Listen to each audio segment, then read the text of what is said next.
Hi there. I'm Jen Deal, Doctor of Business and Success Coach. Welcome to Redefining Success, where you are inspired to do you through eye-opening interviews and life lessons from yours truly. I want to talk to you today about something very near and dear to me, my story regarding success and anxiety. Personal story, vulnerable story, and I'm sharing my heart with you today. And so I just want to start with my experience with anxiety, and I'm sure some of you out there will be able to relate to my story. So a few years ago, I suffered my first panic attack. I didn't know it was a panic attack. I was having all the symptoms of anxiety and panic, the sweaty palms, the racing heartbeat, pacing throughout the house, and come to find out I was having a panic attack. I thought I was dying because I had never experienced this. I wasn't familiar with anxiety or panic or any of these things. I had always worried my entire life, but this was the first time where I actually felt like I was going to die. The next weekend came and the same exact thing happened, and I had another panic attack. Because of that, I changed some of my habits. I stopped drinking alcohol for one thing because I would drink on the weekends, and what I came to realize was that was a temporary Band-Aid. There's nothing wrong with having a drink here and there as long as the reason behind it isn't to temporarily protect yourself from something else that's happening in your life. And so I stopped drinking. That was the first thing that happened. And it did not fix the anxiety. The anxiety was still there. I still had the anxiety when I was driving, when I went to work, wherever I was having the anxiety and I was trying to fix it, air quotes, fix the anxiety. I would visit doctors, I would read, I would listen to podcasts trying to fix this anxiety.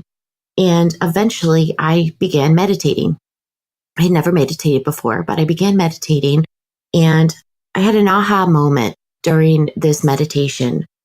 I came to the realization that I was trying to fix my anxiety, but I was causing more anxiety in the process of fixing the anxiety. Ironic, right? So I was anxious and then trying to fix the anxiety and then was becoming more anxious because of that. I was exacerbating the anxiety.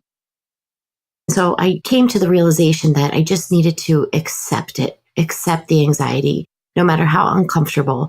Sure, you can come along with me to work, whatever it is. And eventually, you know what? The anxiety subsided. It was not a magic pill. It was just not like that, but it subsided. So over probably a year of trying to fix the anxiety, I meditated and realized that trying to fix the anxiety was doing just the opposite. I also had another realization that my body was trying to tell me something with this panic, with this anxiety. So I tell you to listen to your body. When there's something going on not quite right, listen to your body. It's trying to tell you something very valuable. And for me, it was telling me I was stressed. My mind didn't know that I was stressed, but my body did. I was spinning too many plates. I was achieving, receiving my doctoral degree, teaching a graduate level accounting, working as a CFO. I was stressed out and I thought I could handle anything, but apparently I could not. And my body told me so in the form of panic and anxiety. Looking back on this, I thank my anxiety because it was a blessing in disguise. It made me realize that I was unhappy, that I was relying solely on external validation, pleasing others, trying to impress others, achieving for the sake of others and not really loving myself first. And I always say for me to be my best self first so that I can be my best self to you or to everyone else. And there's two other things that came out of this. I know I was stressed, but stress is bad. It's bad. It is not good mentally and physically. Mentally, it can cause anxiety, depression. Physically, it can cause a lower immune system and other health problems, heart problems. All kinds of problems have been linked to stress. Here's another takeaway that if you are feeling stressed or your body's telling you are stressed and your mind's telling you you're stressed, then take a break, sit back, reevaluate, do some soul searching. There's got to be a way to be able to live on your terms, to avoid this high-paced society that we feel is normal and to really relieve the stress. I wasn't happy.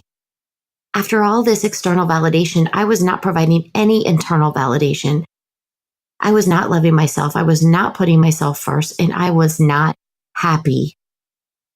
So I asked the question to you, what makes you happy? Because what I've noticed is that there are so many people out there that you ask the question, what makes you happy? They don't know the answer. They do not know what makes them happy.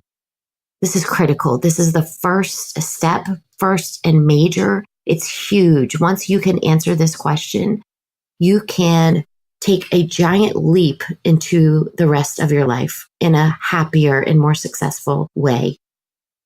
So really, for me, I ask myself, what makes me happy? And it may be feelings, it may be peace, it may be joy, it may be health, it may be financial prosperity, and that's nice, but I want all of these internal feelings too, the happiness, the joy, and the health. And then also, what do I enjoy doing? For me, I enjoy talking with others. I enjoy helping other people. I enjoy writing. So how can I transform all of these things that make me happy, the feelings, along with the things I enjoy doing, to turn that into a career, a job, an entrepreneurial path, a hobby, to turn it into relationships with like-minded folks that love you?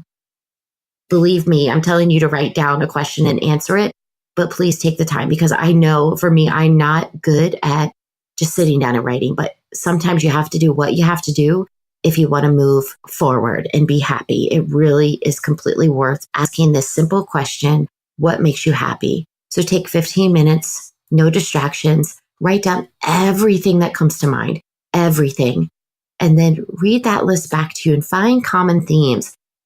And I'd love to hear from you about this, but I bet you have an aha moment. Maybe you're unhappy in your current job or your career. Maybe you want to start a new entrepreneurial path or start a new business. Maybe you want to start a new hobby. Maybe you want to find a new community of friends. There's so many opportunities out of this. And so I just ask that we wake up, that we get out of this robotic way of living where it's just sleeping, eating, working, repeat. There's so much more to life. And I learned it through anxiety and panic. So I thank that, because if I hadn't, stress would have gotten the better of me. And I have no idea how that would have looked. But now I am enjoying what I'm doing, helping others as a success coach. I know what makes me happy. And the rewards are just so plentiful. I can't even put it into words. The material byproducts I always say are great, but it's really that inner feeling, that inner self-love, that inner self-worth to tell you how great you are, that you have unique gifts, you have unique talents, and find out what those are, what makes you happy, and follow that path. So success does not have to include anxiety like my story, but I'm sure there's many folks out there. I know statistically speaking, plenty of people suffer from anxiety or panic. And I really believe that a major cause of this is stress, and that sometimes we need to really sit back and reevaluate our lives, our relationships, our jobs, and to step out of our comfort zone, step out of that complacency, step out of that comfort of being at a job just because it pays the bills, or being with someone just because it's comfortable. That's my story about anxiety. I really appreciate everyone listening. If you have any questions or you want to reach out to me about this topic, I'm happy to answer any questions or talk to you. I am not a licensed therapist. I will give you that disclaimer. But my email is jdehl, JDIEHL @jendeal.net. Again, that's jdeal@jendeal.net. And feel free to subscribe if you like the podcast, leave a review, and email me with any other questions or anything else that you can think of. I love to talk to you, and I'd love to hear from you. And I hope you guys all have a wonderful day. And remember to ask yourself, what makes you happy? Thank you so much for listening. Bye-bye for now. If you love this podcast, then subscribe and leave a great review. I will talk to you soon. Much love. Bye for now.